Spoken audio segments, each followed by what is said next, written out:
exact mode of ventilation on bilevel, with the advantage of they can breathe on top of this and they can breathe on top of this. And with this inverse ratio, they don't need paralysis. Okay? Well, somebody can say, oh, paralysis, literature is now equivocal on paralysis. I love paralysis, by the way. It has its own advantages for at least the first day or whatever. It has its own advantages by itself, not by the mode itself, right? But what if you already had paralyzed the patient? During this hospitalization, and you already paralyzed the patient, you're going to paralyze him again, he's going to be weak. Or what if the patient has myasthenia gravis? Well, the patient has, you know, some critical care myopathy or something. You don't want to paralyze him again. This will be a great mode for you, right? So, the question now, why did we switch? So we switched this about, I think, 4 years ago. Actually, sorry, 5 years ago on the dot now. Huh? 5 years ago, we switched that everybody that comes to this ICU be on bilevel, not APRV, bilevel. And so where did that come from? Just because we want to switch, or because it's a big decision? It's not like, you know, like we eliminated the other modes of ventilation. This is the only mode of ventilation in the ICU. We do pressure control for paralyzed patient and ARDS, and we do pressure support, obviously, for patients who are getting extubated, but most of the other modes are gone. So we switched for all the advantages that I've told you, and all the claims to fame, the 8 claims to fame that I've said through the whole lecture, and the sedation, and all of these things, right? But the straw that broke the camel, like the last straw, was something that we noticed, which is another claim to fame, something that we noticed on pressure control. So before we moved to this, we were a pressure control hospital. We were doing pressure control in the ICU all the time. And when we use pressure control, we typically put the patient on 1-to-1 I-to-E ratio. We don't do 2-to-1 obviously because we don't need to paralyze everybody. 1-to-1 they can tolerate without paralysis, and it's good recruitment still, right? And then at some point we noticed that the respiratory therapists are telling us that multiple patients, one after the other, they're saying that the patient did not tolerate even the SAT. Like you put him on SAT, which is a wake up, no SBT yet. He breathes in a 50, okay. So put him back on the vent. Another one, 50, another one, 50, another. So we said, what happened? So we went to, investigated what's happening. And it turned out that there's like an inherent issue. We know about it, but it's just we didn't know that it's that, we didn't know that it's that common to happen. When you order 1-to-1 I-to-E ratio for pressure control, is there a button on the vent that says I-to-E ratio? No. The button on the vent that the respiratory therapist set is called the I time. So what they do exactly the same calculation. They say, okay, he wants 20 breaths per minute, the patient is breathing at the same rate, let's say, and 1-to-1 I-to-E ratio, so it's 1.5 seconds for inhalation. I'm going to assume that it's 1.5 seconds here, so I'm going to assume that the exhalation is also going to be 1.5 seconds. No problem. What does the patient do as soon as he wakes up, when he stops the sedation? Before he even opens his eyes, he breathes faster. And when he breathes faster, he cannot take from the I time, because the I time is set as 1.5. So he had to start cutting from the E time to start the next breath. And when he starts cutting from the E time, he gets breath stacking or whatever you guys call it, but it's called O2PEEP or inverse ratio. And when he inverts the ratio, he gets even more agitated. So he breathes faster, becomes a vicious circle, and you never get to put him on anything. When we had a huge respiratory department, and we were doing 1 SBT a day, that wasn't a problem, because the nurse, everybody knows what time, you turn off, the respiratory therapist comes, she calls the respiratory therapist, by the time they finish the breakfast, the patient is just waking up, and then they turn the thing to SBT. Nobody noticed that. But when we started to do 2 SBTs a day, and we lost some respiratory therapists, it became, okay, I turn it off, the respiratory therapist is in CAT scan. So nobody can turn the vent into SBT. So he remains on pressure control as he is waking up, and he breathes fast, and he has this problem. So that was the last straw. We said, that's it. We're not doing that anymore. We're doing bilevel with 1-to-1 I-to-E ratio, similar waveform, and when they wake up, whenever they wake up, they breathe over this and breathe over this. They don't need to inverse the ratio, they don't need to take from this or take from this. They just breathe over that and breathe over that, and they're more comfortable. So that worked for us. But the day I was switching, I was scared. I was very, very, very scared. Why?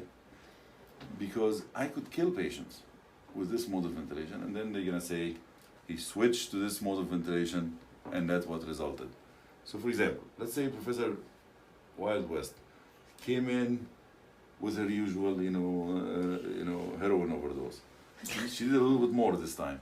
So she needs to be intubated. So she got intubated for air protection. Her lungs are perfect. Professor Buttigieg comes in and is like, oh, it's my first day in Brockton. I know that Cal likes this mode. So let's put him on that mode, what is it called? APRV. Put her on APRV. The respiratory therapist wants to be helpful, so he knows that you don't know anything about APRV, so he said, okay, I'll put her on APRV for you. So he put her on 6 seconds high time, 35 high pressure, 0.5 low time, and 5 low pressure. APRV. So what would happen to Professor Wild West?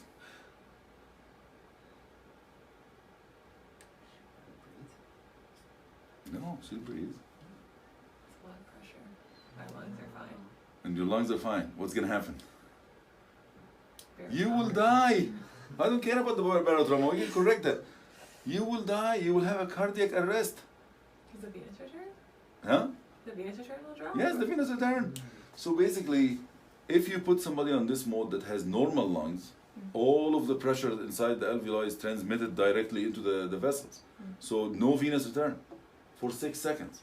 And then you allow her to have a venous return for 0.5 seconds, so a little bit blood comes out, and then you go back again up. And yeah, so then she drops the blood pressure, and everybody, septic shock! Let's line her up, and it's not septic shock. It's just her lungs are healthy, and her heart is empty. And then within like minutes, maybe an hour, she'll have a cardiac arrest, right? Unless we flood her with fluid and do something else, right? But, so that's dangerous. Luckily, obviously, when we use this mode, this ARDS patient, no pressure is transmitted anywhere. They don't even drop their blood pressure because of the how much the lung is stiff, right? So I want to use bilevel on you, but he made a mistake and said APRV, so that's why I'm so scared, right? So I was so scared, so that's why we have to continue to combat the culture of interchangeably talking about these two modes.